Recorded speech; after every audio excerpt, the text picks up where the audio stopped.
Welcome back to Franchisors.com. Thank you all so much for hanging out with us again today. We are in what I'll say is where the College World Series is. It's a pretty awesome place. Been here before. I don't know if you've been here, Ryan, but we are really happy to have the folks from Franchise FastLane. We are in their gorgeous offices right now. We have Mr. Ryan Zink, the CEO, and then we have Carey, Gille, the president of Franchise FastLane. Thanks so much for joining us, guys. We're glad to have you here. You got it. Hey, Welcome to Omaha. Before we jump into the content, I have to say thank you very much for hosting us yesterday. Or we have to say. It was really cool. We did a go-kart outing, which I think the pun of fast lane and go-karting was not lost on anybody. But it was a lot of fun. And I just calculated before we jumped on, 7,500 miles we've gone so far. Wow. So we went from a 6-hour drive to go-kart racing, but the adrenaline was up and it was fun. So thank you. You did a little more driving, didn't you? I swear you won yesterday. You did. I don't see that. My plan was to pass you and yell "Welcome to the fast lane," but you got 7,500 miles on it, so I don't know if I can do that. I got to tell you, all the driving that I've done, only 16 laps in a go-kart. In a go-kart. That's pretty much it. You and the fast lane Zach were just yelling at each other. Like, who's the better Zach? We were kind of dueling. There was a lot of macho-ness. I was like, yeah, you know what? I'm going to let you have that. So it was good, but really happy that we could have you guys on. Looking forward to talking to you guys a bit about all things emerging brands. You guys obviously sit in a very unique place within franchising when it comes to emerging brands. But before we really dive into that, let's talk a bit about what Franchise FastLane is for people who don't know, just so we can kind of frame the conversation a bit. You first? Oh, sure. So Franchise FastLane, we are a franchise sales organization. So we are basically an extension of a franchisor in their development, right? Many emerging franchisors, they got a lot on their plate, right? Focusing on their existing franchisee relationships and don't have a lot of experience in what's the best way to go out and find qualified franchisees. So we get to know that brand. There's a whole process we go through, which I'm sure we can talk about later. We become an extension of them and we help them grow. Just as a quick thumbnail so folks have some context of where you come from, give a little bit of kind of what led you here to today. Yeah, sure. So it's been franchising for me for 17 years now. So right out of college, started working for a franchisee at a GNC, General Nutrition Center store. We had a lot of success in that business. Actually, of the 15 that he owned, we had the top 5 in the country. And I had grown to be the COO of that. From there, a lot of franchisees wanted to know how, right? When you hear there's a top performer, other people say, what are you doing? Let me figure it out. So they would come and visit. And a big part of that was that we had exclusive products. And so those franchisees said, hey, can we buy those products from you? So that's when we decided to start a company called NDS Nutrition, and it was selling exclusive products only to GNC franchisees so they can insulate themselves from the competitors and the Amazons and the Walmarts and Walgreens of the world and advertise locally with confidence. So NDS was a very quick growing company and was great for several years. Started to trickle off after GNC said, man, maybe we don't need all these exclusive product companies. And that's when we really started thinking about what was next. So started Complete Nutrition.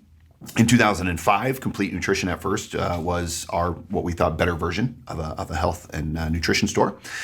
In 2007, after a couple of years of figuring out what that business model was going to look like, opened up to friends and family, opened 4 franchise locations. That took a couple of years to really figure out as well. And then in 2009, we decided that we were ready to grow and grow quickly. And so that's when Carey joined us as our Chief Development Officer. And, we had a goal of awarding 18 locations. We were 9, we wanted to award 18. And over the next 18 months, we awarded 240.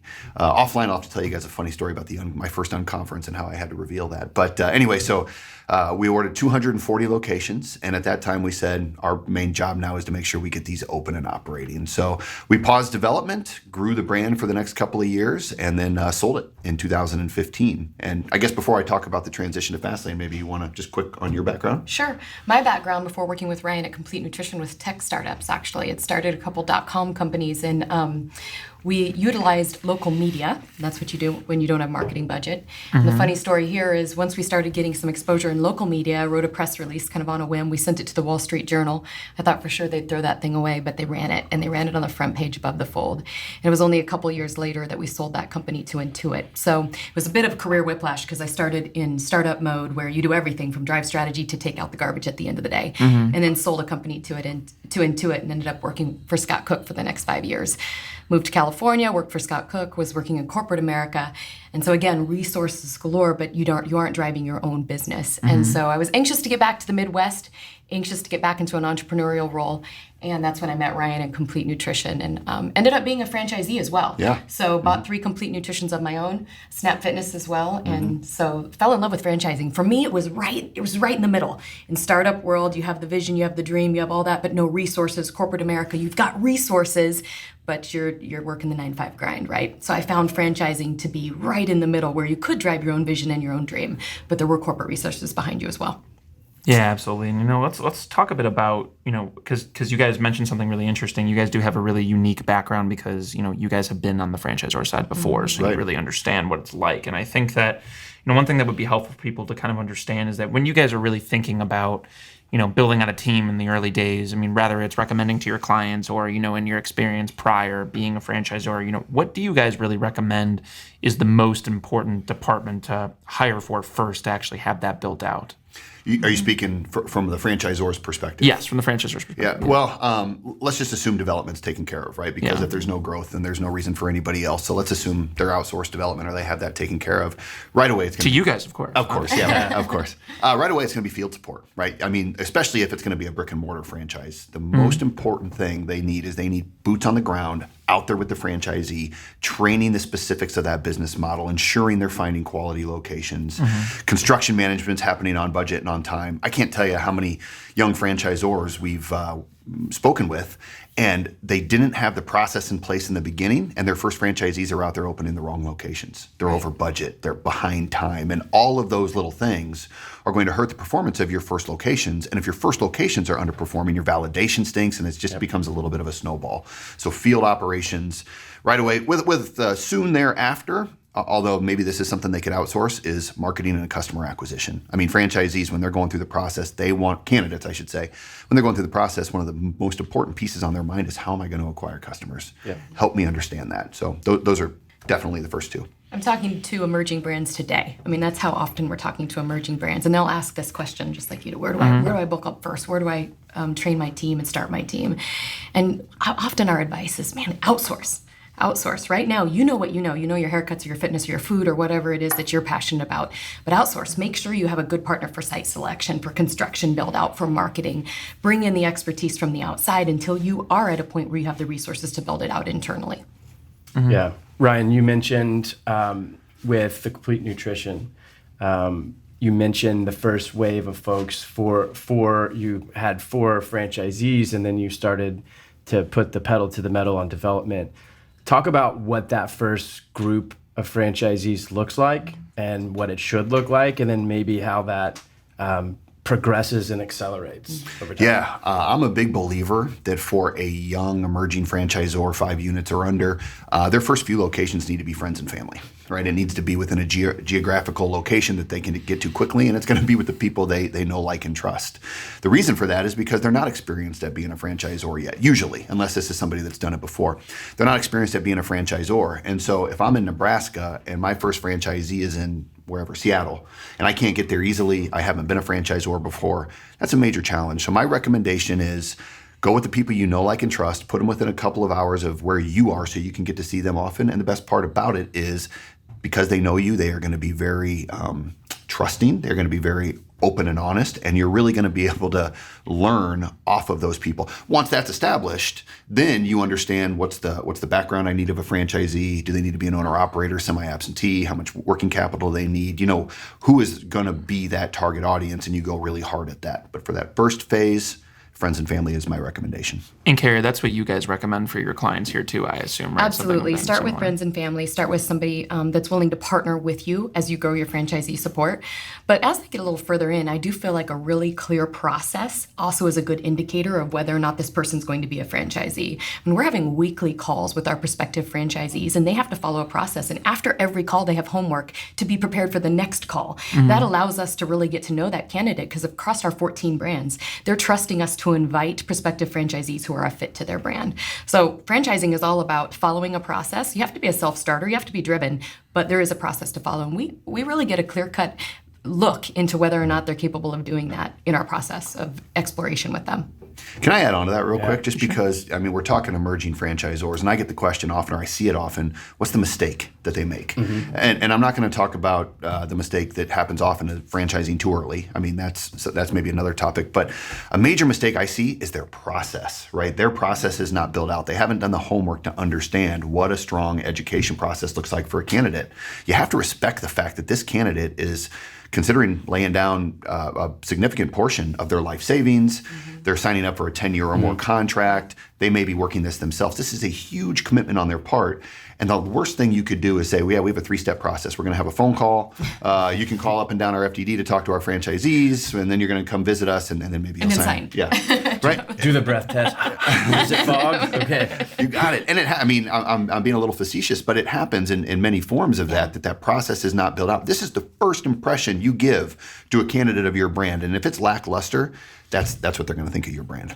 Yeah, so even the impression of the process will make the impression that you want to make. So yeah. Right. Well, and if you don't have a good process, Fran Connect says that you're going to close about 1% of prospective leads that comes. That's 1 in 100, and that the average sales cycle is 210 days. So if there's no process, that's what happens. It just goes on and on and on. If you have a clear-cut process, people will follow that. They will be led into the right decision for them.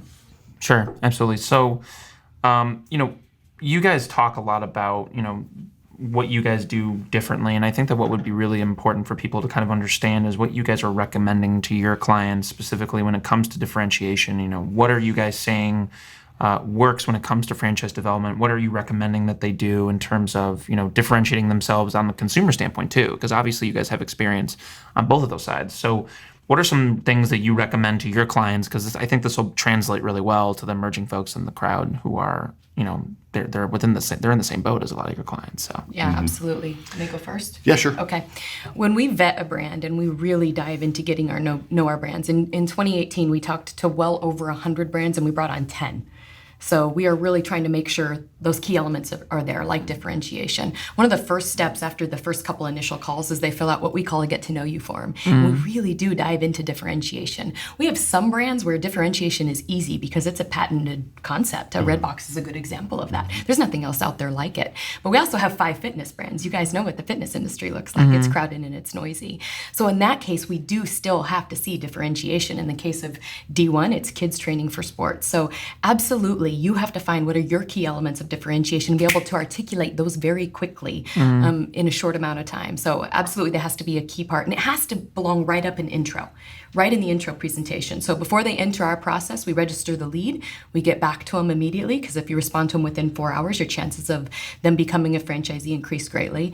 We schedule that introductory call, and that introductory call focuses a great deal on the differentiators, whether it's a different workout, whether it's a different target market, whatever it is that differentiates your concept. Sometimes that's easy, sometimes it's not. But look at what's happening in fitness. There's still 54 million Americans with gym memberships. So there's still people searching for something different. There's still room. You just have to be able to articulate what it is. Yeah, and a lot of people with 2 memberships. 2 or 3, right? Absolutely, including my household. I'll just add 2 things.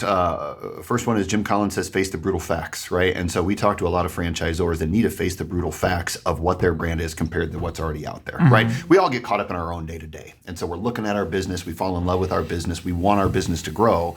And many that think that have a phone call with us think signing up with Franchise FastLane just means growth happens. Well, the reality is we have to be sure those boxes are checked. And sometimes it means real frank and open, honest, and direct conversations about does their brand differentiate or does it not? And if it doesn't, it might just not be the time for us. Second is turn it around and put yourself in your candidate's shoes. Do your homework as to what kind of candidate you want. How much money are they making today? Are they leaving a corporate job? What does their lifestyle need in order to be supported? So if you're offering a brand that is a $600,000 investment that's going to turn around an $80,000 return for an owner-operator, that's not going to cut it, right? People aren't wanting to sign up. They don't want to become a franchisee to sign up for a perpetual job. They want to sign up for a return on that investment that's eventually going to create a lifestyle. Many people will work in the business for a period of time, but most don't want to do it forever. So are you giving them a path to become maybe a multi-unit operator, maybe a semi-absentee operator, whatever it is that's important to your candidates, because they don't want to work in there for the next 20 years of their life. Yeah. Just one follow-up comment, and then we'll go to the next topic. As earlier you gave the advice is outsource, lean on experts, like double down on the core competency. But when you do outsource, whether it's for franchise development, you get you get that help, for example, in positioning. So I think it's critical in his case, PR and all the rest. But next topic, one of the things that you mentioned earlier, Ryan, is once you brought Carey on and you guys had explosive growth, you stopped franchise development, you focused on getting them open, on operations. Speak to the importance of unit economics. Obviously, that's a term that everybody here knows and talks about a lot, but speak to the importance of that, and also in the development process, how that helps accelerate growth and franchise development.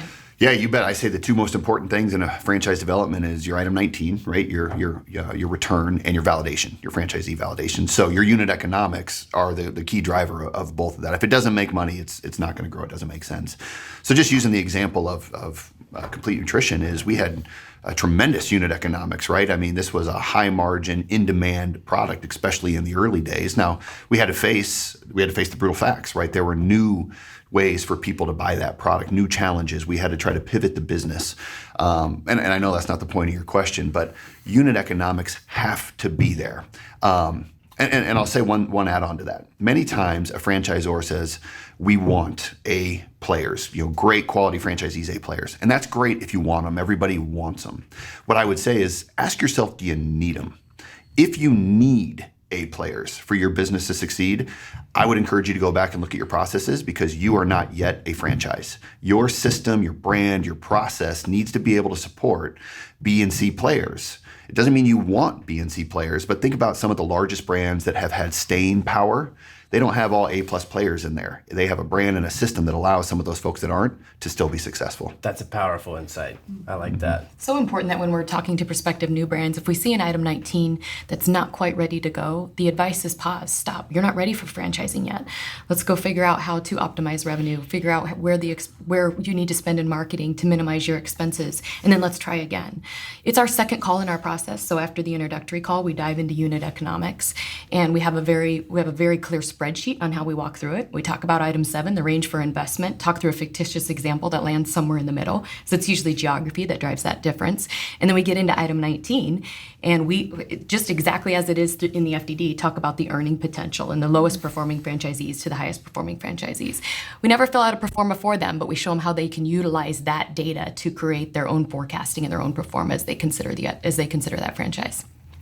Sure. I mean, I think that, the way that you guys build out your process is obviously, really efficient, and you guys are obviously doing an incredibly good job with it. And, the way that you guys are looking out for unit economics is especially important. And I think that there are a lot of other things that people can learn from you guys when it comes to franchise sales. So want to give you guys both a platform for a second to talk about, where you believe, the best leads are coming from for your candidates right now. And if you really think that there's a silver bullet, some people, I personally don't believe there is, but some people disagree with me. So I'd love to have you guys kind of talk about that for a bit. And in addition to that, if there's anything in particular that you think is super important for every brand to have in their sales process, that is really going to make them stand out.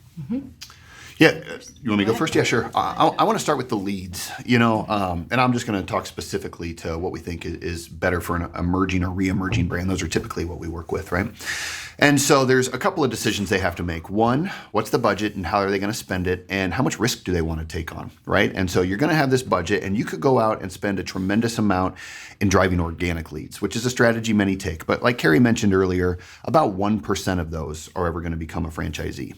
So I ask an emerging brand, if you go out there and spend whatever your monthly budget is, call it $15,000, $20,000, right? You go out and spend $15,000, $20,000 and you do not get a lead to convert to a franchise. How many more months can you sustain that? And how much risk can you take on? Can you do 2 months in a row without a franchise, 3 months in a row without a franchise? And if that happens, that's a tremendous spend for an emerging or re-emerging brand. So what we try to do is we try to de-risk the situation. And what I mean by that is, first, of course, if they outsource it to us, they don't typically need to hire a maybe highly compensated team of several people. They may have one person on there that acts as a liaison for us, but they're not going to have a large team that can be expensive. And second, and most important, is we are not going to recommend they go out and spend a tremendous amount driving organic leads. We go to a lot of broker networks, consultant networks, and I know some people have various opinions on it, but here's one that I would ask you to take. If you go into a broker network and you have a membership there, maybe it cost you something, and maybe it cost you a little to go to their conferences, but let's say they don't send you a lead that converts in August. you still have a membership there. You still have relationships there. So you're going to get a lead in September or in October or in November. And it's not going to continue to cost you money that you're going to have to pour into those memberships to eventually get that lead. You know what your budget is. You know exactly what you're going to spend. And you know eventually that relationship and that membership is going to kick a lead back. And so when you know you don't have to spend a bunch into an internal team, and you know that that membership that you have will eventually get you the leads that you need to convert to franchisees, as an emerging or re-emerging brand, that is less risky because you have a better sense of what you're going to spend and what you're going to get in return. And this is such a challenge for emerging brands. I just spoke to one a couple days ago, and he's got a great brand, and he's trying to get franchisees open. He said, I'm working long days. I come to the end of a day, I have 10 voicemail. 5 of them are current franchisees asking questions that are relevant to their business. They need help. And 5 of them are broker leads I got from somewhere. Not broker leads, portal leads, that I got from Franchise Gator or something. And I'm thinking about, what do I do? And how much time do I have? And who do I call back? In this case, there's clear ROI. I call these guys back. I help them run their business. My royalties increase. And I'm already in a 10-year term agreement with them. They're my franchise family. On this side, I've got a lead. I'm going to close 1 out of 100. And the one I'm going to close is going to take me 210 days, which is why 60% of inquiries go unanswered. Because it's just so much on these franchise founders to run their business and also run their development. So the quality of that lead matters a great deal, which is why right now we are focused on the consultant networks. The best consultants in the country are sending us leads, and they're partnering with us throughout that entire development process. In that case, you're closing 1 of 10. Got it. Next question, in the sales process, and if there's anything that we haven't touched on in the sales process, I know as we've kind of walked through this, you've mentioned what day 1 looks like, what day 2 looks like. How are you approaching the validation conversation, and what is the goal of a successful discovery day? How about I take validation, you take discovery day? Sure. So validation, again, just sometimes if people haven't been through it, they may not know the best way to go about that. So of course, the perfect world is every one of your franchisees is available to your candidates, and they call them back and they give them time. But the reality is, depending on how quickly you grow, that's just not feasible for your franchisees, right? If you're a franchisee of a brand and you're getting a phone call a couple of times a week of candidates asking you to give them a call so they can spend an hour on the phone with you, it's just not going to be the case. So we encourage our candidates to not just call up and down the FDD, but instead what we do is we say we are going to get a large sample size for you. We are going to get mature franchisees, young franchisees, multi-unit, single unit, owner-operators, semi-absentee. We're going to get them all. And we're going to line them up 1 a week, sometimes 2 a week, depending on how much demand that brand has.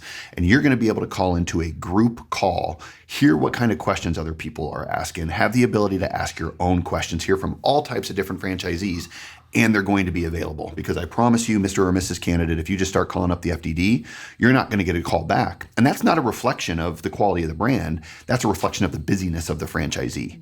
So don't allow yourself to fall into that trap. So are you setting a rotation? And it's just pre-planned so folks in the system can know when to plan to be there? Right. You got it. And so let's say we have 15 franchisees that are validators. They have to be on the phone once every 15 weeks for an hour and a half. They can devote that amount of time to the brand's growth. But if you ask them to do that every week, it's just not going to happen. Even if they're a happy franchisee, they're going to get to the point that will not help you with validation because their phone is ringing constantly if you don't create a process around it. They have a business to run. Yeah, they have a business to run. Exactly.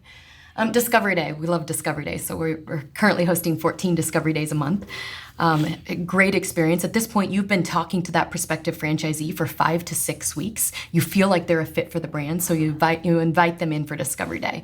Our team is writing very clear bios for our brand, so our brands probably have been on weekly calls with them anyway, so they somewhat know who their candidates are, but they're also getting clear bios on what is their area of expertise, how have the calls gone, all that. We're really preparing our brands. We come in, what we recommend for day 1 is all experience. Everybody's excited. Right? They're thinking about a new chapter 2, rewriting the next chapter of their career.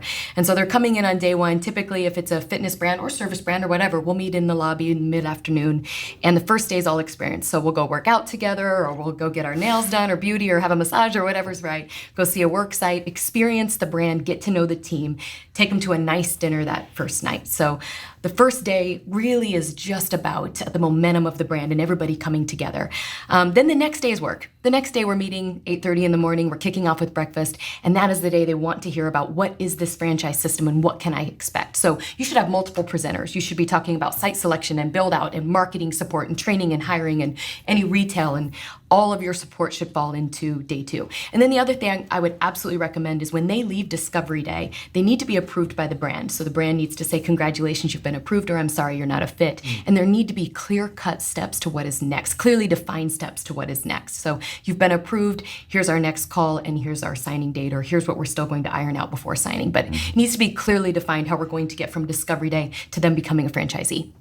Two major mistakes I want to follow up on. One is not having a pre-planned agenda in your Discovery Day, letting it be loose, not getting all your information in. And second is regurgitating all the information they already heard in the discovery process, right? Yeah. They're not there for you to repeat to them the things they already know. They're there to think about, if I sign next week, what's day 1 look like? What's day 15? What's day 30? They want to know the next steps to get the business open and to get it to profitability. Nice. Absolutely. I think that's, it's important to actually teach them the things that they want to hear. They're spending money to be there with you, right? So I think it's just important not to, regurgitating that information. I can't tell you how many classes I sat in high school where I feel like they were just teaching the same thing we did in the textbook. So same concept, people. Zach was just so smart, he already knew. That's right. Obviously. So switching gears, guys, to the operational side, I'm sure that you guys probably have a lot of criteria when it comes to, if you're going to work with a brand. I'm sure that you guys are looking at the operations they have in place, as you guys mentioned. Is there anything in particular that you guys look for that really kind of helps a brand stand out between being acceptable for you guys to work with or not? Because I'm sure that there are probably some requirements. Maybe if they have an FAC or not, if there's a certain committee that they have in place or not, or things of that nature. Oh, lots of them. I mean, we go through a pretty substantial due diligence process. I mean, just to put it in perspective, last year we spoke to over 100 brands, and 10 of them are what we eventually signed on. Many of them said, hey, we're just not the right fit for them, but then we had to say to most, or not most, but many, it's not the right time for them either to grow at the level that we would grow them. A couple of things that jump out. Number one, again, like I said, for a franchisee, same for a franchisor. What are the numbers of the business? Does it perform for a franchisee? And what's the validation? We're going to call all or most of their franchisees. And a very important question is, are you making money? And if you could rewind the clock, would you do this again? Right? We want to know that they're happy. What are they going to say to our candidates when they call them? And then, of course, we want to look not just at the numbers of the franchisees, but let's go look at the numbers of the corporate office. How much working capital do they have? What kind of experience do they have in growing a franchise? Do they only have enough to get to that first phase of development, or do they have access to funds beyond that? Because too many franchisors think they're going to go at this underfunded, and it's a major mistake. Yeah, not only do we get to know them on the phone, and not only do we call the franchisees, but we even travel out there. We want to see it, experience the brand, and be able to tell to our consultant partners, I was there, this is what I saw, here's the leadership, here's the experience they bring, and here's what the franchisees are telling me, and why we believe this is a good business opportunity for your prospects. It's very important to us. We only have 14 brand partners today. We've been very selective. We think we might max out around 2022, something like that. So we are trying to be very careful about the brand partners we bring in, so we can't vet them more carefully. Yeah, and I think that, one of the things that I constantly find, people don't do the in-person thing anymore. I don't know why, but they just don't take the time. I mean, I know the technology is easy, but I think there's no way to really understand that feeling that you get when you walk into a corporate office, if you feel comfortable or not. I mean, we've been to a lot of them on this trip, but I think that Ryan will agree that, there's certain places where we felt a different feeling versus others. And so you kind of know a little bit. So I think it's definitely good that you guys do that.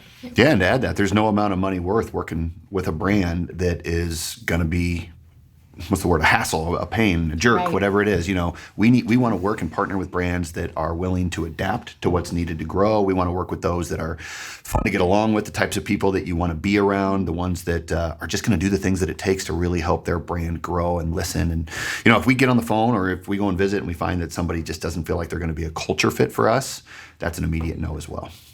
Yeah, dig into that a little bit more, because that's a topic. We were going to cover another one first, but we'll just go straight there. Speak into the importance of culture fit. Is there anything else that you would add to that? Is there something that you're looking for when you're vetting out who you're working with? And then also just speak to an emerging brand, like what does a good culture look like? Yeah, well, I guess first we would we do this internally, but we think about our core values, be hungry, be gritty, bring it. no surprises, drive fast results, have each other's back, right? Are these people going to be able to kind of follow what we think, just their natural ability to follow what we believe are our core values?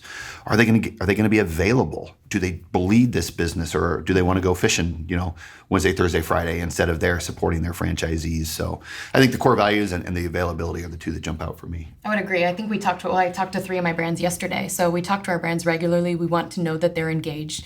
This no surprises thing, the brand that we're onboarding right now, when I visited them the last time, they brought in another one of their investors and said, Carey, tell them why it's so important to us as a brick and mortar brand to have working capital. And I dove into that conversation again of what we're going to do here and how we're going to be at the signing call, but you're going to be 9 months potentially from a grand opening, and why that working capital is so important. So we are very open, honest, and direct during that whole process of getting to know them and making sure they're prepared for the kind of growth we're going to bring, because that is a core value, drive fast results, and that's what we're going to do.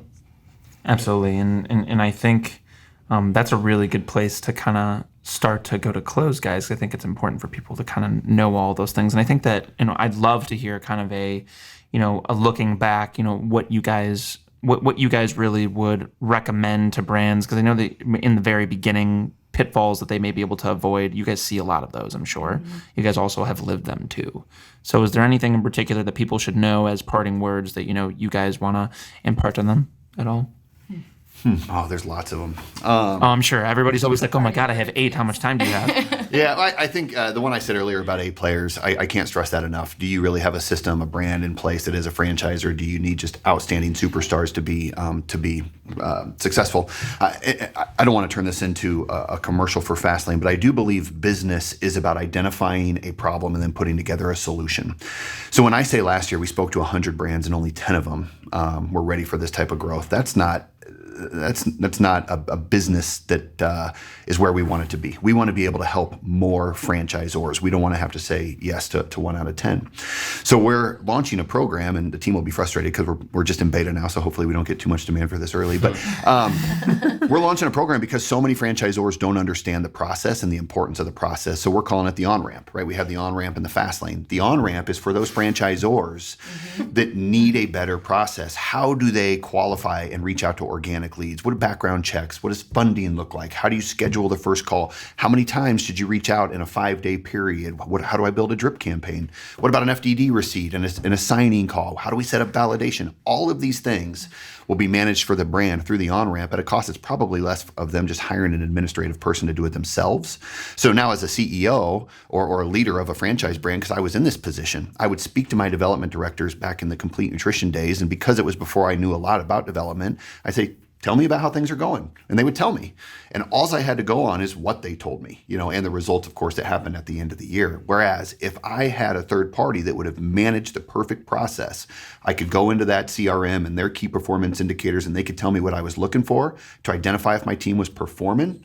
That would have been very valuable. So that's what we're launching next, because we want to say yes to many more franchisors in their development.